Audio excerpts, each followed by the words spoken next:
Did you know that going solar can be more affordable than you think? Whether you already have a solar energy system or are considering installing one, ComEd offers a variety of rebates and incentives for both residential and business customers that can reduce installation costs by more than 40%. To start, ComEd's distributed generation rebate can help lower your upfront costs, providing $250 to $300 per kilowatt of solar capacity installed.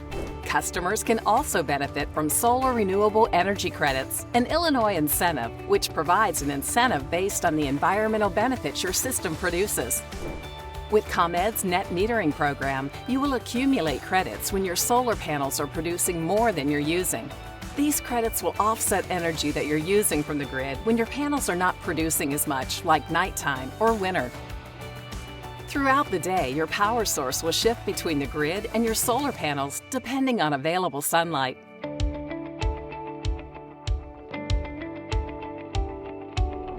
For customers who install solar panels in 2025 or later, net metering credits do not expire. These credits allow you to maximize the value of your solar generation over the life of your system and will appear in your ComEd bill. The more you generate, the more net metering credits you earn. To see how much you could save and which incentives apply to you, try ComEd's Solar Calculator. It evaluates your property's solar potential and provides a detailed breakdown of costs and savings. Learn more at comed.com/solar.